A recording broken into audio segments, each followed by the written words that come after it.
Correct ఉందా?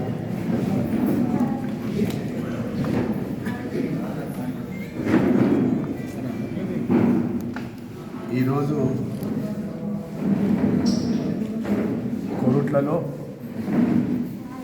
కొరుట్ల మండలానికి చెందిన పలు గ్రామాల నుంచి ఇంద్రమ్మ ఇళ్ళ లబ్ధిదారులు ఇక్కడికి రావడం జరిగింది. వాళ్ళందరికీ కూడా అర్హులైన వాళ్ళందరికీ కూడా ఇంద్రమ్మ ఇళ్ళు మంజూరు చేయడం, వారికి ప్రొసీడింగ్ కాపీలు కూడా ఈరోజు ఇవ్వడం జరిగింది. ఇది రెండో విడత. మొదటి విడత దాదాపు 3,500 ఇళ్ళు ఇస్తే చాలామంది మరి మాకు డబ్బులు వస్తాయో రావో అన్న భయంతో కట్టుకోలేదు. అవన్నీ కూడా క్యాన్సిల్ అయితే మళ్ళీ ప్రజలకు తెలిసింది ఎట్లెట్లా వర్క్ జరుగుతుంటే అట్లా డబ్బులు పడతా ఉన్నాయి. ఈ కొరుట్ల నియోజకవర్గంలో దాదాపు ఇప్పటి వరకు 700 ఇండ్లు గ్రౌండ్ అయినాయి. ఆ 700 ఇండ్లకు డబ్బులు పడ్డాయి. కాబట్టి మిగతా వాళ్ళందరూ కూడా ఇప్పుడు ముందుకు వస్తూ ఉన్నారు. ఇప్పుడు దాదాపు మాకు 3,500 ఇండ్లు మంజూరు చేస్తే 6,000 అప్లికేషన్లు ఈ కొరుట్ల నియోజకవర్గం నుంచి రావడం జరిగింది. ఎందుకంటే ఈ ప్రభుత్వం మీద నమ్మకంతో డబ్బులు పడుతున్నాయి, మేము కూడా ఇండ్లు కట్టుకుంటామన్న ఉద్దేశం కొద్దీ ఇప్పుడు అందరూ కూడా ప్రజలందరూ కూడా ముందుకు రావడం. ముఖ్యంగా మీరు చూస్తూ ఉన్నారు, ఇంకా మహిళలందరూ చాలా సంతోషంగా ఉన్నారు.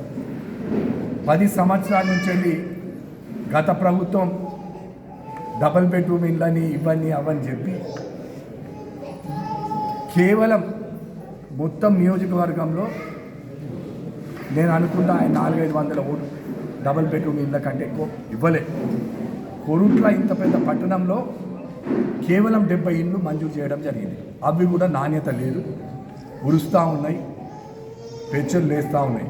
ఇవాళ ఈ ప్రభుత్వం మీరే కట్టుకోండి, మీరు కట్టుకుంటే మీరు నాణ్యత కట్టుకుంటారు, మంచిగా కట్టుకుంటారు, మీకు ఇష్టం వచ్చిన విధంగా కట్టుకుంటారని ఈ ప్రభుత్వం లబ్ధిదారులనే ఎంపిక చేసి వాళ్ళనే కట్టుకోమని చెప్పడం జరిగింది. దాంతో చాలామంది సంతోషంగా ఉన్నారు.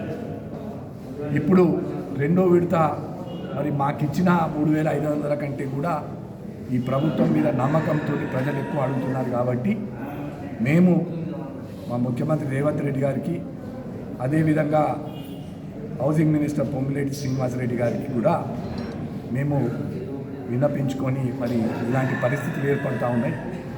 మాకు అధికంగా అదనంగా మాకు ఇంకా కొన్ని 2,000 ఇండ్ల వరకు అవసరం ఉందని కూడా మేము చెప్పాలనుకుంటున్నాం.